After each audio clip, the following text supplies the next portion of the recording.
Enfoui sous les collines ondulantes de la campagne canadienne, à seulement 90 minutes de Toronto, se trouve l'une des merveilles les plus étranges et secrètes du monde, l'Arche 2.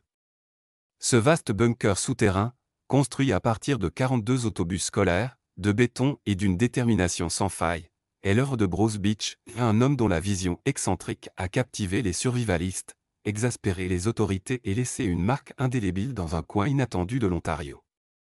Qui était Bruce Beach, et qu'est-ce qui l'a poussé à consacrer plus de 4 décennies à cet exploit polarisant? Né au Kansas en 1934, Bruce a grandi au cœur des tumultes du XXe siècle. Le chaos de la guerre du Vietnam et l'ombre nucléaire de la guerre froide ont façonné sa vision du monde, semant des graines d'inquiétude qui allaient définir sa vie. À la fin des années 1970, lui et sa femme Jean cherchèrent refuge dans la ville natale de cette dernière, Ornigny, un village canadien tranquille niché entre les Grands Lacs.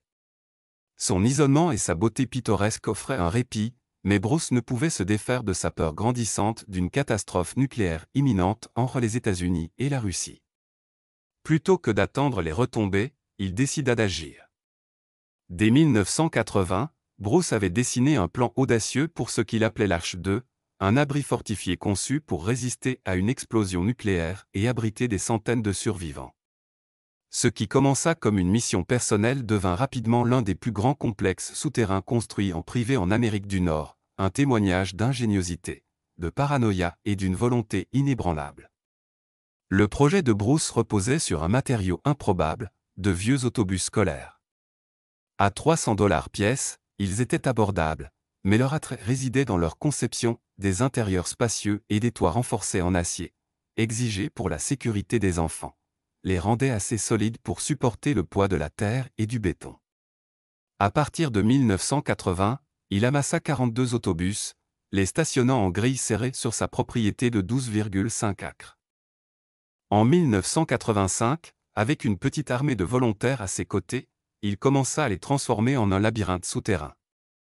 Le processus fut ardu. Bruce et ses aides coupèrent et soudèrent les châssis, reliant les autobus en un réseau de couloirs, de pièces et d'espaces de stockage. Ils scellèrent la structure hermétiquement, puis coulèrent une épaisse couche de béton par-dessus, enfermant les autobus comme des fossiles dans de l'ambre. Enfin, ils enterrèrent le complexe sous 4,3 mètres de terre, le rendant invisible vu en haut. Une fois la poussière retombée, l'Arche 2 s'étendait sur 930 mètres carrés, une forteresse cachée capable d'abriter plus de 500 personnes. Bruce n'était pas ingénieur, mais il n'était pas non plus imprudent. Il consulta le concepteur du métro de Toronto, qui examina ses plans, suggéra des modifications et jugea la structure solide. Ce qui pouvait sembler de la folie aux yeux des autres était en réalité une prouesse calculée. Pourtant, construire l'Arche 2 ne représentait que la moitié du combat. La maintenir fonctionnelle et légale allait s'avérer tout aussi difficile. L'Arche 2 n'était pas juste un bunker, c'était un écosystème autonome. Bruce l'équipa de générateurs diesel et de suffisamment de carburant pour 3 mois, d'un puits privé pour l'eau potable et d'un système de plomberie relié à une fosse septique industrielle. 2 cuisines industrielles, une pour la cuisson, une pour le nettoyage, assuraient la préparation des repas pour des centaines. Une chambre de décontamination, avec douche et lavabo en acier inoxydable, protégeait contre les maladies, tandis qu'un centre radio reliait les survivants au monde extérieur.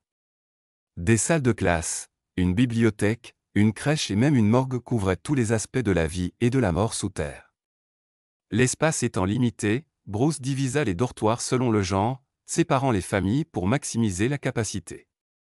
Il justifia ce sacrifice nécessaire, mais adoucit l'austérité avec des aires de jeu et des jeux d'échecs pour les enfants, reflétant sa foi en l'éducation même en pleine crise. Stocker de la nourriture pour 500 personnes représentait un défi constant. Les conserves se gâtant avec le temps, Bruce devait jeter et remplacer des tonnes de provisions. Pourtant, il voyait l'Arche 2 comme bien plus qu'un refuge, c'était un plan pour reconstruire la société. Les aides de Bruce n'étaient pas de simples ouvriers, ils étaient partie prenante. Les volontaires qui contribuaient à la construction ou à l'entretien gagnaient une place dans l'abri, une promesse qui attirait survivalistes et locaux. Entrer dans l'Arche 2 n'était pas une mince affaire. Une porte rouillée, le seul indice visible du complexe, dissimulait un générateur et une descente de 4,3 mètres dans le labyrinthe. L'accès nécessitait une approbation préalable, une précaution née de la minutie de Bruce. Vision polarisante pour la communauté internationale des préparateurs, ceux qui stockent des ressources en prévision de catastrophes inévitables. L'Arche 2 était une anomalie stupéfiante. La plupart des survivalistes accumulaient leurs rations dans des sous-sols. Bruce construisit une ville souterraine. Pourtant, il se démarquait de cette étiquette, voyant son œuvre comme altruiste plutôt que pour son propre intérêt. Ancien opérateur radio de l'US Air Force et professeur d'informatique, il fonda SAF America for Everyone, un mouvement ouvert à quiconque voulait se préparer, peu importe son origine. Sa newsletter, lue par 2000 abonnés, prônait l'inclusivité et la résilience. Ses efforts ne faisaient pas l'unanimité. Les autorités de l'Ontario qualifièrent l'Arche 2 de danger public, invoquant l'absence de permis et le risque d'incendie.